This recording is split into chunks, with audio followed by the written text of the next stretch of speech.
Hello, welcome to another Two Circles podcast. Welcome out there, welcome in here, where three of us talk about something we find interesting and you hopefully enjoy it. I'm Charlie. I'm Sophie. Thanks for having me, Charlie.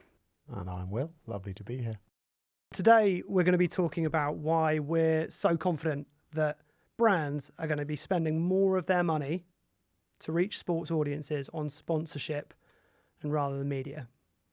And the substance for that conversation is going to come from a white paper that we've all been working on, which is called 250 Billion Reasons Why Brands Are Backing Sports. It's quite an odd title. Sophie, unpack that for us. So 250 billion reasons.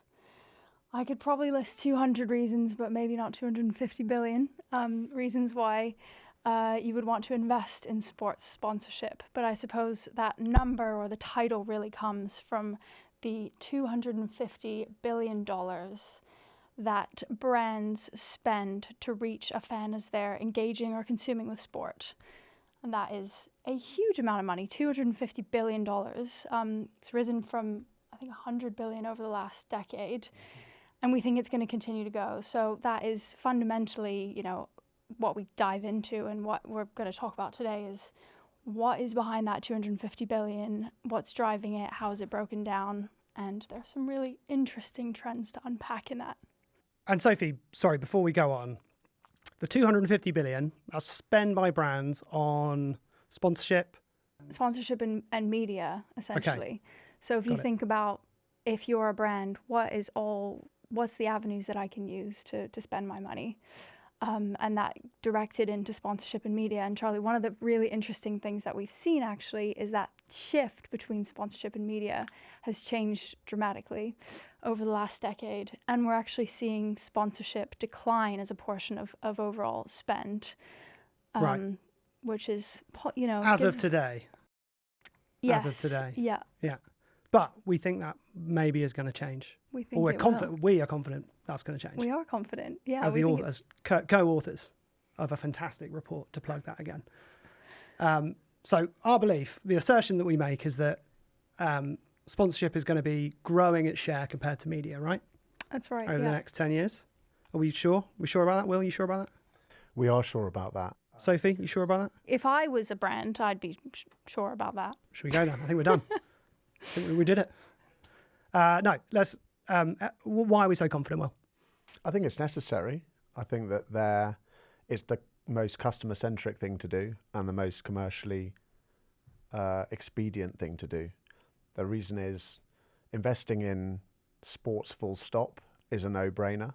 In a world where there's lots of automation, lots of AI, lots of commoditization, lots of bombardment across different channels of fairly generic messaging and more maybe performance-related comms, the last sort of bastion really that we have in terms of truly emotional, attention-grabbing topics is in the world of live, and particularly in terms of sport and entertainment.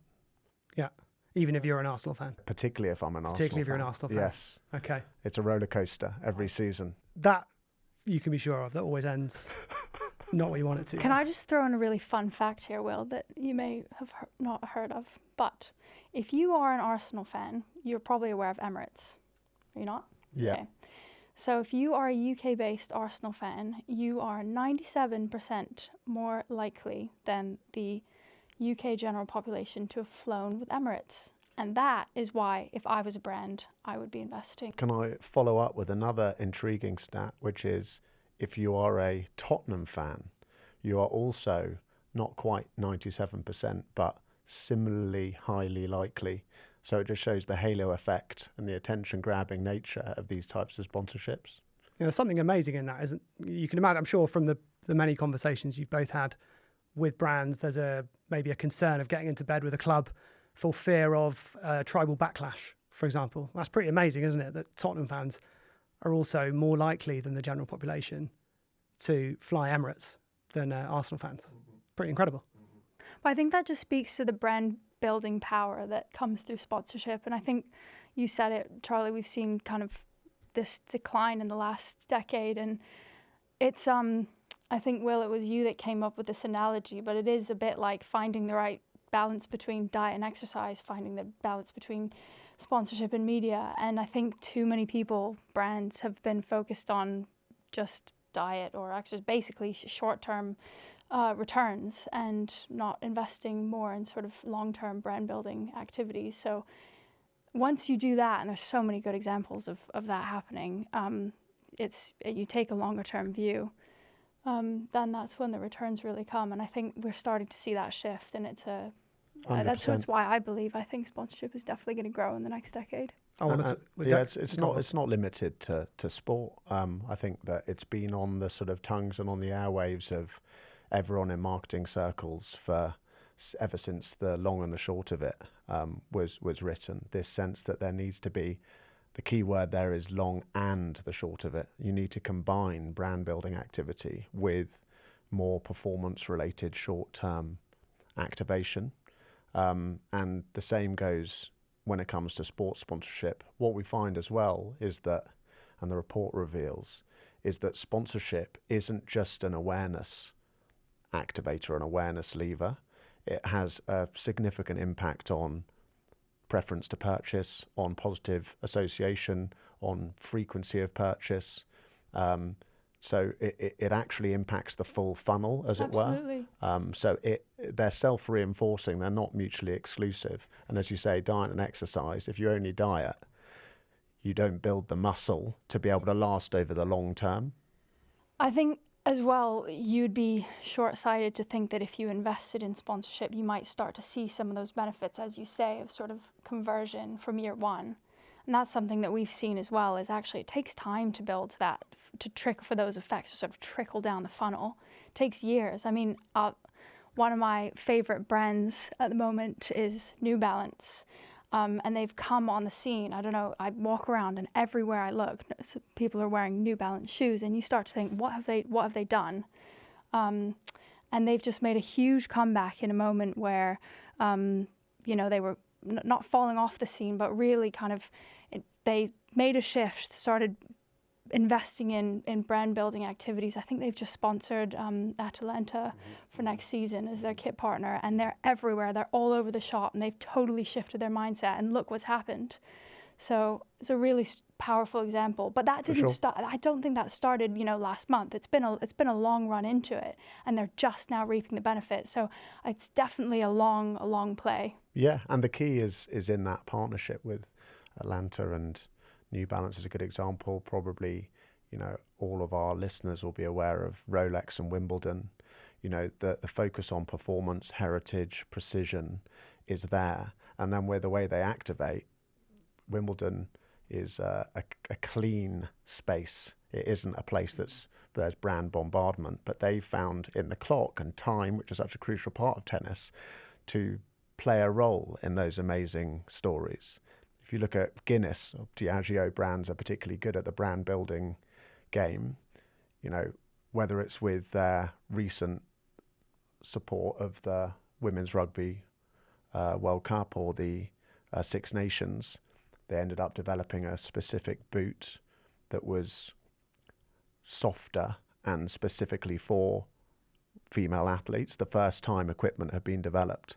That's an example of a long-term association with Guinness and England rugby that goes back decades, coming into its own in terms of a short-term activation around a particular moment in the sporting calendar that drove eyeballs, drove reach, awareness, and allowed them ultimately to get some commercial returns. So yeah, the partnership needs to be enduring. There needs to be a good match, and that's where perhaps some of the science and the intelligence comes into the strategy before you jump into bed with another, between brands and rights holders. How do you make sure that you've got a true understanding of your audience and the implications of partnering with a particular rights holder?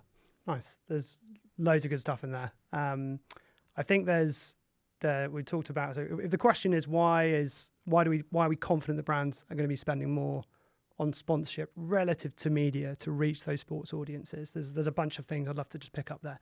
One, you said the the cut through and the captivity of sport, right? The 3 trillion hours of attention is the number that was one of the headlines in our report. So more attention than ever before. The long and the short of it, definitely the sort of move away from the allure of last click attribution and performance marketing and seeing something bigger. New Balance, a great example. Clearly sponsorship as a proposition is evolving as well, and you kind of hit on that, right? The bottom of funnel impact. I'd love to just pause on, lots of these things aren't new, but I'd love to just pause on it, as if one of the reasons here is that there's an increasing recognition or brands are increasingly remembering the value of brand building. Why is sponsorship over media spend? Why is that such a powerful vehicle for brands?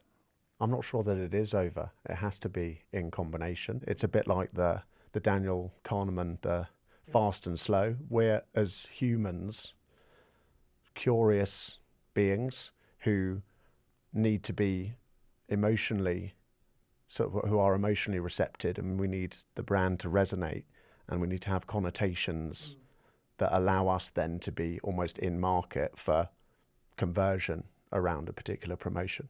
Yeah, nice. It makes me, there's, I've been loving Wimbledon. I've been loving the championships in general. I've been loving seeing the way some of the brands are activating as well. One that I must have seen over 100 AI related adverts on LinkedIn and glossed straight past all of them. And I loved IBM's, I don't know if either of you saw it. It was AI that doesn't miss a point, and it was taking footage from the championships, and it was talking about the value of context. And then it clearly, using AI, has removed all the tram lines and the white markings from the core, and it's like you don't notice context until it's not there. We build AI that doesn't miss a point, and I watched every second of it. Phenomenal. And I think that's where for a brand like IBM that struggles to tell that story, associating yourself with sponsorship officially feels like that's quite a differentiating factor for the brand, but also for their media spend. Yeah, Charlie, I saw a good example the other day. I'm loosely following the Tour, and of course the Tour de France goes all over the place. And if you think about, as a consumer, what would one of the hurdles to being able to follow it and follow the action if you actually wanted to show up in person would be being at the right place at the right time.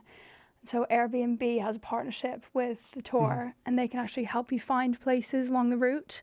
And that is, if you're looking at the route on the website, Airbnb comes up with we'll show you all the Airbnbs in this area. It's another great example of an activation that so closely ties in sort of what the Tour is trying to accomplish with a brand that actually so nicely complements that. And I think it's just figuring out, how do you cut through the noise and how do you really create moments that matter? And sport creates moments that matter. And so tag along with that. Yeah. I mean, how incredible. But both of those examples as well show this isn't about shunning technology. There's a great example. One of my faves is with the Orange collaboration with the French Football Federation, where you've got amazing highlights of female footballers for the French team, bicycle kicking, scissor kicks, amazing skills, and then it's revealed that in fact, it's played as as men's. It's using augmented reality. It's appeared to be men's, but it's revealed to be the women who are actually doing the highlights to try and challenge preconceptions. So it's not that we can't engage in digital media and activate our sponsorship in digital. Or in social channels, far be it from that. Yeah, I think one of the takeaways for me is why are we so confident that it's going to happen? Is because we're kind of seeing it happen already, right? And so one of the interesting things I'd love to pick both of your brains on actually is, if we assume that to be true, that spend is going to be moving, not to, I think we say 70-30, we expect it to go back to, right? In favor of media. Yeah. How does that happen in practice? Because I think you've got some interesting, you kind of hit on some budgeting questions here that I think are quite interesting. And I know I'd love to hear both of your takes on how, if you were talking to a CMO or talking to a brand, like how do you see that playing out? Mindset is key. If there's a race to the bottom when it comes to activation, and we're not even confident necessarily that short-term approach delivers long-term returns, then understanding that actually zigging when everyone else zags, there's a huge opportunity to invest in the brand building game. There are so many examples of brands being built over the long term. I think that the mindset to be able to have the confidence, even in spite of the fact that the average tenure of a CMO is increasingly brief, to go to other people in the C-suite, like your CFO, and allow them to understand that sponsorship is as measurable, we would argue more potentially measurable in terms of the granularity of the measurement and the trust around the measurement, than many of these more short-term activation channels that have been the darlings of sort of media agencies' budgets. So definitely mindset, being confident that you can build the brand over the long term, and then collaboration with other people within your organization to build a model where you can be confident that there's going to be a commercial return. Yeah, well, I would maybe challenge that and say, I don't think that everyone is on the same page about sponsorship being particularly measurable. And I think actually, if we've, besides the fact that media revenues are just growing so rapidly, I think there's a real measurement problem in the sponsorship space. And perhaps that's because of the lack of being able to measure it so accurately. That's why we've seen media sort of take a larger cut of the pie. Yeah, that's a fair point. And so if I was sitting back and going, well, how is that going to happen in practice? I would think, well, how do we get to a point where we can get a really accurate view on the return we're getting from both our media? Yes, and we know how to do that, but also sponsorship. And so how do you do that? How do you go about doing that? And I think working with loads of brands, it's kind of stems from this objectives divide that you have between brands and rights holders, and everybody sort of not being on the same page. Why am I entering a sponsorship? Why am I investing this in the first place? And I think getting clear, A, on that, why am I entering this partnership? And B, what am I looking to get out of it? And then creating a framework around that allows you to really, tangibly track those returns. That's how I would be thinking about putting forth my strategy or balancing sponsorship and media in the future. And a big part of that presumably is getting, again, if you're the CMO and you're bought in to changing your strategy and putting more money into sponsorship for its brand building benefits, its funnel impact benefits, etc. You've got to convince other people on your board at the C-suite level, right? And I know you've spoken to a lot of CFOs. Sophie, like what would you take away from those conversations about how you get them on board with those sort of more nuanced benefits that come from your sponsorship investment? I think oftentimes it's involving finance earlier in the conversation. Too many times you sort of get deep into a conversation with a rights holder going, oh, wouldn't it be great to sponsor the tour? And then it comes across the CMO's desk, this is the first time they're seeing this? Why would we do this? And actually involving finance and actually taking a sort of broader mindset and getting buy-in from the organization from the onset is a really important thing to do. Nobody wants to make a decision when it's sort of at the last, the nth hour. So I would say that's certainly one thing. And then also, like I said, sort of creating a framework that enables you to measure this and going in and using intelligence, as we can do at Two Circles, to sort of build a holistic framework that would measure it is potentially the way to go to having a more productive conversation with a CFO, perhaps. I think another thing is the proof points, showing the examples of the brands that have come from challengers to market leaders. Samsung is a good example. Heineken, in terms of maintaining their predominance in a category due to these amazing headline sponsorships of sports, leagues, athletes that directly resonate and have alignment and overlap with their target demographic. So being able to show, a case book of examples is key to make it tangible. In terms of the measurement side of things, I think that more than ever, we probably can be more confident, at least in terms of the exposure. Some of the technology that I've seen we've been using at Two Circles that shows how, in a particular broadcast feed or a live stream of sport, how much, say, a shirt sponsor is showing at any one time, and thus how much eyeballs and essentially how much its return on investment.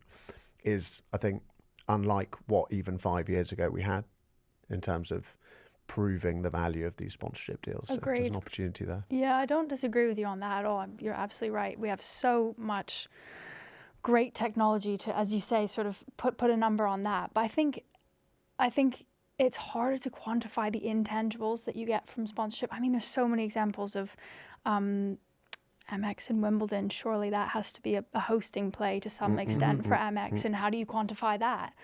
And so sitting down and going, well, if that's actually a big part of our program, or if that's a reason why we're investing in or partnering with Wimbledon, how do we measure the impact of that hosting program? How do we?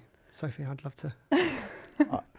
It's got to be through the customer and through the commercials. Yeah. Well, you're not necessarily going to be able to have an attribution model that ties each dollar to an impact.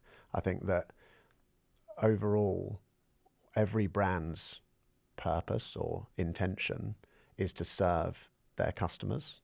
So being able to create a tight feedback loop between how people are feeling about your brand, it could be through surveys, it could be through feet on street, it could be how big the baskets are on their e-commerce checkout, and an activation, and you can use time and different things as different parameters. I think, yeah, you have to be able to create a dashboard that allows you not just to validate the efficacy of sponsorship spend, but also change it up and evolve and optimize it. I think this is the thing, is when we talk about measuring, there's this perception that, oh, well, do you have a measurement tool that can tell me everything I need to know immediately? It's not that. It's a bespoke thing. It's, well, you create a measurement tool or a framework or a dashboard around your return, what you're trying to measure. Yeah, that's a really good point. I think that's like a common misconception is, I've worked with a lot of brands that have gone, well, can you give us a standard measure? Can you benchmark us against other brands on standard metrics? And there's value in that, but it's also, well, look internally, and why don't we create something bespoke that actually allows you to track the things that you want to track? Yeah. Look, people there's lots of different reasons for investing ultimately, right? And the frameworks through which you measure it should probably reflect that. Feet on street. Never heard that before.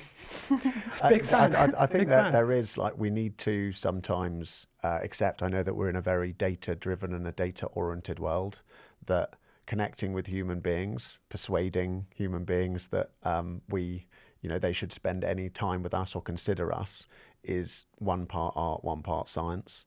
And marketing has always been a question of a little bit of magic, a little bit of secret sauce, a creative idea that's intangible, combined, of course, with as much research and then as much validation that allows you to optimize continuously as possible. But a test and learn mindset when it comes to sponsorship, as it would be any other channel, is crucial. So let's again get back to that conversation with the CMO. You bought in on the future of sport and the value of that content. You bought in that you want to shift some of that revenue, some of that spend, into sponsorship, and you've got your CFO on board, you've got your teams on board. How are you getting that balance right? I want to come back to diet and exercise. Yeah, so I think the first thing... I love that comparison. I think the first thing to say is that the balance will be completely distinctive to your category, your brand, where you are in your life cycle, the time of year, the time of day even. So there isn't a clear, hard and fast ratio that you should be hunting. I think that the test and learn philosophy applies again here, but the first thing that you want to do is, again, be customer centric, analyze the audience, and then analyze the possible properties or events or teams or occasions or even stadiums that you want to consider possibly for partnership with.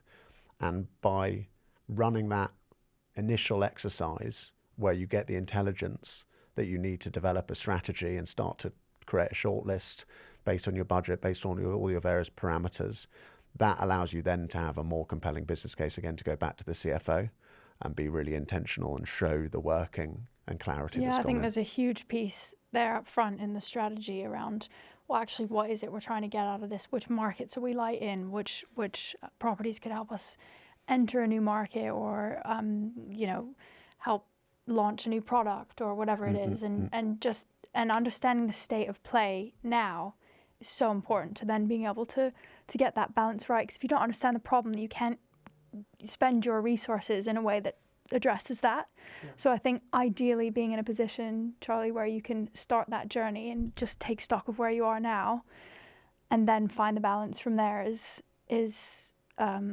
the best way to go about it. I think oftentimes when we work with brands, they're already halfway through their life cycle and they don't have the privilege of being able to step back and go, well, let's start with a blank sheet of paper. And in that case, it's about putting a framework in place that enables you to make changes year on year. So let's say you're partnering with an athlete. Are you receiving a return from that? And is that growing? Is it shrinking? Should we renew that contract? But how are you supposed to make that decision if you're not measuring against it, or the return, or what you're getting back from that?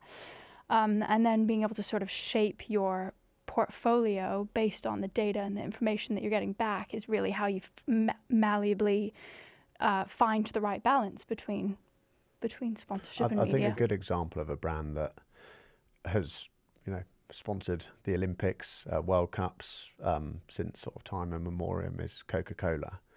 I was lucky enough early on in my career, it was London 2012, and as a Londoner, I was helping Coca-Cola with Powerade. And while they were sponsoring in stadiums, while they were official drink suppliers, we within the Powerade brand were activating through Jess Ennis, who was an Olympian gold medalist that year, through the bottle, through digital.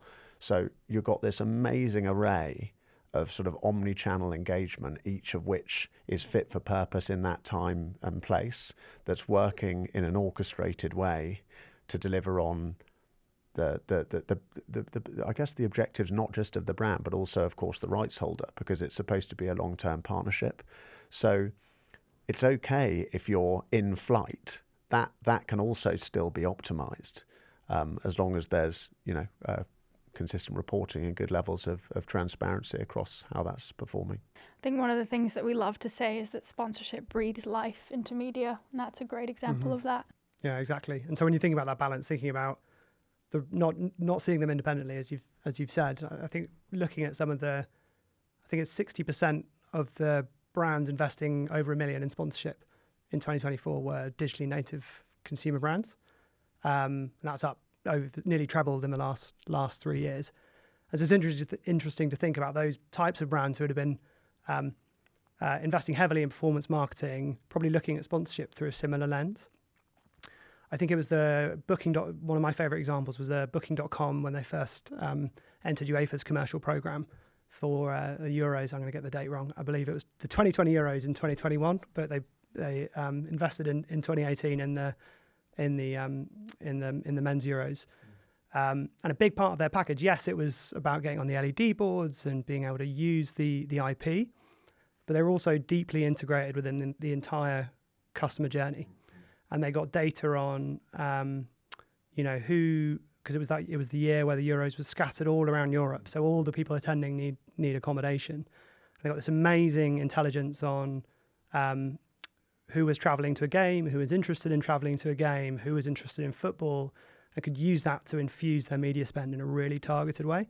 And I'd imagine that was a huge part about why they chose to invest in that sponsorship, in that significant asset. Definitely. It definitely varies sector to sector, B2C, B2B. It also depends on what your intentions are. There's a great recent case study between Bupa and the All Blacks. And the activation was the All Blacks doing a photo shoot where on the back of their shirts were things like anxiety, cancer, shame, all sorts of topics to do with physical and mental health that they wanted to drive awareness of. And we know that I think over 80% of fans of teams or players are willing to take a recommendation or to be influenced when one of their heroes is advocating for a particular cause. So, you can see how from a Bupa standpoint, how purposeful and sort of brilliant and inspired that activation was, but how also that works brilliantly with the All Blacks. The All Blacks are known for being indomitable, absolutely fearless, no slight crease in the linen, and they opened up and revealed themselves to be human. So sometimes it isn't just about driving an immediate commercial outcome. It could be about a collaboration and a partnership that means more. Well, I think we're going to have to call it a day. We could go on for a long time, as we did over the last few months. It was really fun working with you guys on this white paper, 250 billion reasons why brands are backing sport. Check it out if you found this conversation interesting. Thanks for joining us, and we'll see you next time on Two Circles podcast. Thank you. Cheers, guys.